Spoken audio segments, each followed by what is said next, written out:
Hi you guys, we're back with my Crypto 101 series, and today we're going to be going over Monad, okay? Now this platform is pretty amazing. It's one of the only L1, which means layer 1 blockchains that runs at Solana speed but has Ethereum level decentralization and security. And I know I said it's one of the only ones who can do this. Correction, it's actually the only layer 1 blockchain that is capable of doing this. So I'm going to give you a full overview over Monad platform, but before we get started, welcome back to Getting Digital with Deja.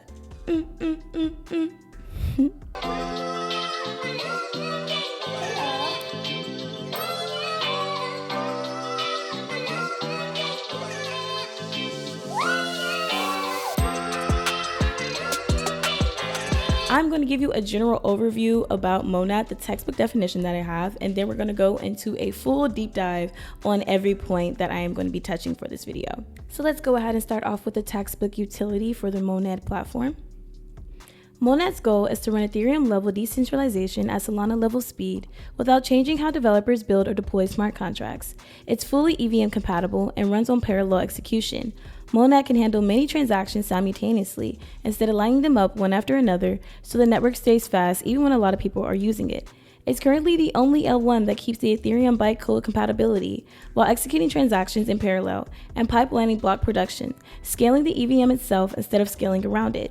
Bytecode compatibility just means the ability of old software to run on new systems. Okay, so traditional layer 1 blockchains are going to be doing their transactions subsequently, which means one by one, okay? Now the difference with this Monad platform is that they're not doing it one by one, they're doing it parallel to each other, okay? So there's multiple transactions happening at one time. Now the amazing thing about this is that it's stopping the problem of bottlenecks, okay? So bottlenecks is basically just a point of congestion within the system that is making it run a lot slower and not being able to really scale on its transaction speed, okay? Now, transaction speed for this layer 1 blockchain of Monad is going to be about 10,000 transactions per second. That is a lot for a layer 1 blockchain, okay? Layer 1 blockchain means that it doesn't have all the bells and whistles of layer 2 and the upgrades that come with layer 2 blockchains. This is, again, the only layer 1 blockchain, as of right now, that can run at Solana speed but then still have the same amount of decentralization and security as something like Ethereum. And the utility of this platform is going to be very similar to Ethereum, okay? It's running smart contracts, dApps, you got staking and things like that. But the only difference with this blockchain and with Ethereum is that it's running at way total faster speed and it's having that parallel processing versus Ethereum, who does their transactions one by one for their layer 1 blockchain. Monad is also 100% EVM compatible. That means it's 100% Ethereum virtual machine compatible. So anything that a developer or a user is doing on the Ethereum network, they can bring it onto the Monad network and be able to seamlessly integrate it onto the Monad blockchain in the Monad network, okay? That is very amazing because a lot of blockchains are EVM compatible, but they're not necessarily 100% EVM compatible. Monad is 100% EVM compatible. That means anything that you're doing on the Ethereum network as a developer, as a user, you can go ahead and bring that over to Monad for a seamless integration. Again, seamless. There's not going to be no bumps in the road, no hiccups, no bottlenecks or anything like that. Seamlessly and instantly. So we have all heard about Ethereum experiencing some very busy and slow periods. So that's when the network gets super busy, they form a bottleneck, and that means it slows everything down basically. So that is one problem that the Monad platform is trying to solve, or that it did solve, okay? So let me tell you about this. Remember, you guys, all these different crypto coins usually use like the source code, a little bit at least, of something else, okay? So they're basically trying to make better coins and upgrades to already coins that already existed, okay? So for example, a lot of crypto coins use the Bitcoin source code. They have an open source code, okay? So that means an open source code, remember you guys, means that you can take the source code, like the engineering behind that crypto coin, and use that for your own platform platform and to create your own crypto coin and just tweak it and make any changes or upgrades that you see fit to it, okay? So that's why crypto is always in constant competition, in my opinion, is because they can always create better coins. Literally, no matter how great you think your coin is, somebody can take this same source code and create something even better. All right. Now, what the difference comes in, which makes a coin better than the other, is the amount of adoption that it has. Okay. So not necessarily the utility behind it, because some coins have a lot of utility behind it, but not a lot of adoption. So the price of the coin is very low. Now, on the other hand, some coins have a lot of adoption, but not that much utility compared to other coins. But because of the amount of people that use that coin and the amount of institutions that utilize that coin, the price is much, much higher. So we're going to go ahead and jump into this parallel execution. And I do have the textbook definition of essentially the process behind the parallel execution, and then also what parallel execution actually is. So let's go ahead and first start with the parallel execution definition, and then we'll jump into the process behind it. Monad executes transactions simultaneously, and if any of them get stuck or outdated, it re-executes them, eliminating conflicts without reducing validator participation or requiring high-speed, high-end software hardware. Now we're going to go into Ethereum versus Monad. Okay, so starting off, just a little refresher. Remember that Ethereum handles after they come to a consensus and agreement of what they want that transaction to be, when they're executing it and confirming it, they're doing it one by one. Okay, so that's causing a lot of congestion within the network if the network is busy. Now I'm going to compare that to Monad and give the textbook definition of the comparison of how Monad essentially executes their transactions in a little bit different of a way than Ethereum. Monad changes only the execution stage.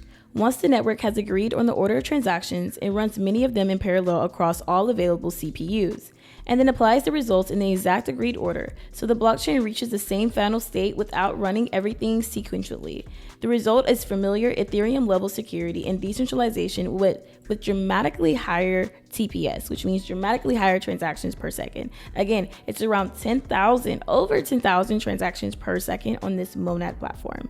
So the network basically pipelines block production. So that means while transaction A is executing, transaction A plus 1 is already going through consensus, okay? So that means everything is happening simultaneously to each other. There's not one moment where it's just like, okay, this one's doing this, we're gonna wait until this is finished and then we're gonna go. They're like, no, we're putting it in. It's like a revolving circle, in and out, in and out, in and out. And that's why they can have that $10,000. I'm always thinking about money, y'all. That 10,000 transactions per second, not $10,000. Now let's go into Monad BFT. Now this is going to be making all of this possible, okay? It's going to be part of finalizing these transactions and adding them to the blockchain at this quick speed of 10,000 transactions per second. Now I am going to be reading a lot from the textbook for this one. When I say textbook, guys, I mean literally my own notes that I did my own research on, okay? So not a literal textbook. These are my own words, okay? But I'm going to be reading from this because it's very technical and I don't want to get this confused at all. I really just want to give you guys exactly how it was explained when I was researching it, okay? Now, Monad BFT is a part of their consensus mechanism for this Monad platform. But before we hop straight into Monad BFT, we're going to first talk about their validators just so that everything kind of makes sense, okay? So this platform uses POS, which means proof of stake, as you guys know. If you don't know, go watch all my other videos. I promise it'll educate you on that. So they use proof of stake, but the requirements for this Monad platform is kind of high. And it's a little concerning because right now the price of Monad is pretty low. It's around 3 cents. But as the price goes up, if this requirement stays the same, this is going to be wild, okay? So Monad has the top 200 validators that are going to be validating all these transactions. And that is based upon your staking weight, all right? Now, to go ahead and set up your validator node to be able to even be a part of this organization, I guess you could say, of validators, you have to stake minimum self-stake of 10,000 Monad, okay? Well, 10,000 Mon, okay? That is the name of the coin, M-O-N, Mon. You have to stake at least 10,000 of that, all right? Now you have to have a total stake of 10 million Mon to be able to be a part of this list, all right?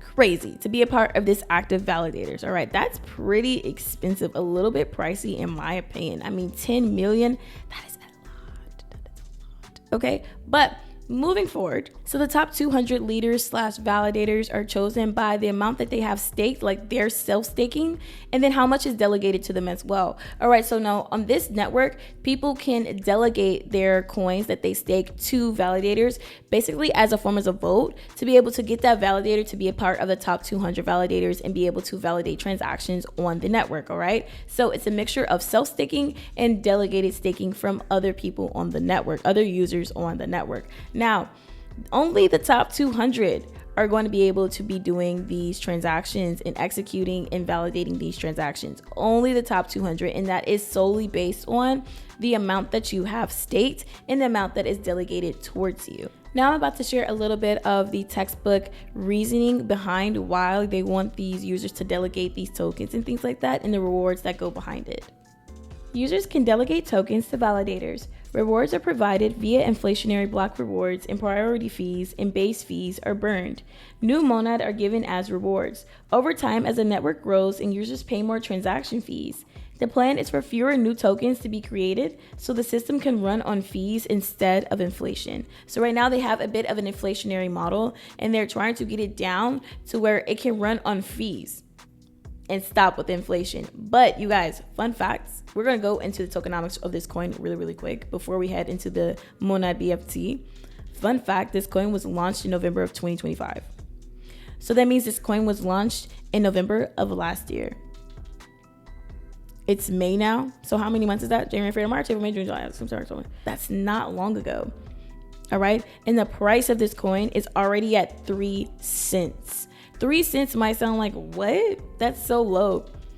For it to have launched in November of 2025 and we're in May of 2026 and it's already 3 cents, that's amazing. Okay, so if you go on these crypto exchanges, you'll see crypto, it'll have a whole bunch of zeros, a whole bunch of numbers after that first initial decimal. Okay, that means it's a very small number. That means it's a fraction of a fraction of a fraction of a fraction of a fraction of a cent. Okay, Monad is 3 cents compared to other cryptocurrencies that have been out for way longer that are still a fraction of a cent. That speaks volume. So real quick, we're going to continue going over the tokenomics for this coin. So the native coin from the Monad platform is going to be MON, M-O-N, and the market cap is going to be $403 billion for the MON token. Its circulating supply right now is around 11.8 billion tokens, but its maximum supply, its cap of supply is going to be 100 billion tokens. And again, the price as of right now is going to be around 3 cents. It was launched in November of 2025 and its TPS is around 10,000 transactions per second. Now we've gone over all of that, we can jump into Monad BFT because I feel like y'all would be able to understand it clearly now that we've been over validators and the tokenomics of this coin. Now Monad BFT is going to be a part of the consensus mechanism for this network. All right, y'all. So that means it's very important. So that means open up your eyes and open up your ears because I got some things to say.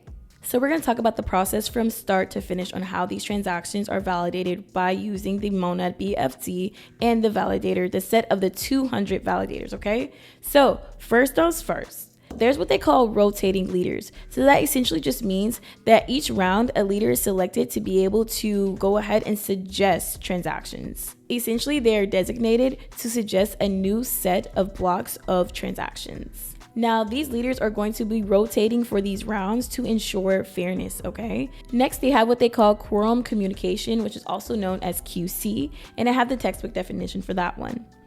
QC is a supermajority. Over 2/3 of validators must sign off on a block for it to be validated, all right? Then next they have linear communication. So instead of every node talking to every other node, validators send their votes only to the next leader.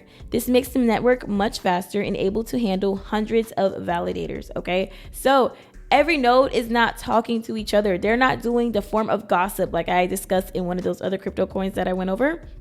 They're not doing gossip to gossip. Validators are only sending their votes to the next leader, okay? That's it. There's not a whole bunch of communicating between these nodes because you have to remember, the more communication that you have between the nodes, the slower the I would say the processing is going to be, because it has to go through so many points of points, all right, within the system, within the network. So when you have a designated certain spot for these votes to go, for these transactions to go, when that's going to be to the next leader, that just makes it a lot smoother, okay? Even though there are 200 active validators, okay, there is going to be one designated validator who are going to be doing it for each round. So that's when pipelining comes in. And then you can also compare this to like an assembly line, because while one validator is getting their votes for their transactions, the next validator is already proposing for new blocks, for new transactions. So there's no time being wasted on confirmation or anything like that. It's just simultaneously happening at the same exact time. So while one validator is getting votes for their transaction, the other one, the next leader, is literally proposing another transaction, all right? And this monad BFT is also tail forking resistance. Sounds crazy, right? Tail forking. I got the textbook definition for y'all right here. Tail forking resistance. In order systems, if a leader went offline, their block might be abandoned, which is called tail forking. Causing delays and unfairness, monad BFT forces the next leader to re-propose the previous block even if it wasn't finalized, ensuring honest work isn't lost. And also at the end of the day, ensuring that time is not being wasted.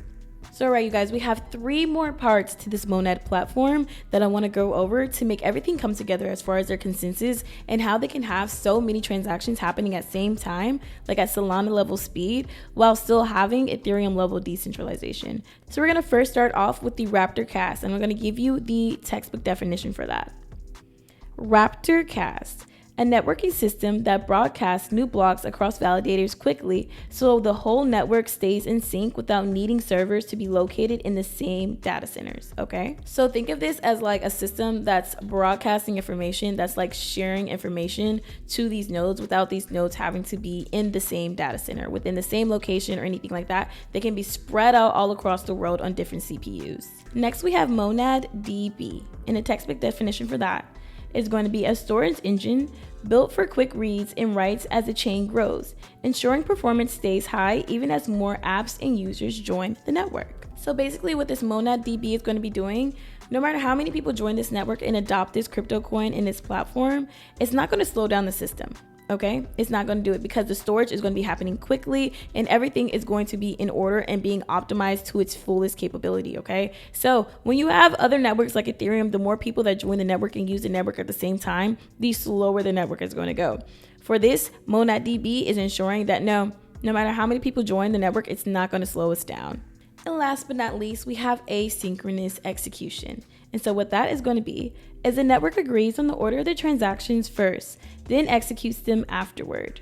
So execution never slows down the final block finalization, all right? So all those put together, all the things that I talked about put together, the monad DB, the monad BFT, the asynchronous execution, the 200 validator nodes and staking and all that is coming together to make sure that, again, this can be the only layer 1 blockchain that is capable of having Solana speed for 10,000 transactions per second, but still have the same amount of security and decentralization as Ethereum. So that is essentially what makes this coin so special, what makes this platform so special. Again, it was launched in November of 2025, okay? Just a few months ago, not even a year ago, you guys, in 2025, all right? And it's already priced at 3 cents. Already priced at 3 cents. That is monumental. It has a lot of adoption behind it already because it's literally the only layer 1 blockchain that is capable of doing this. The only one. And there's a lot of layer 1 blockchains out there. All right. So really keep a lookout on this monad coin. Choose to go ahead and get some if you want, to go ahead and invest in some if you want. Again, this is not financial advice. Again, it is only 3 cents. And it's in its early years, all right? That's all I'm going to say. That's all I'm going to say, all right, you guys? But I will be back tomorrow with another crypto coin for you guys. After this week, guys, this is the last week of crypto coins, and then we're hopping into a different topic, still concerning crypto, but we're just not doing a deep dive inside of the coins each time. But, all right, as we're coming to an end, I would like to remind you guys that pretty girls can do crypto too. Okay, see you next time. Toodles.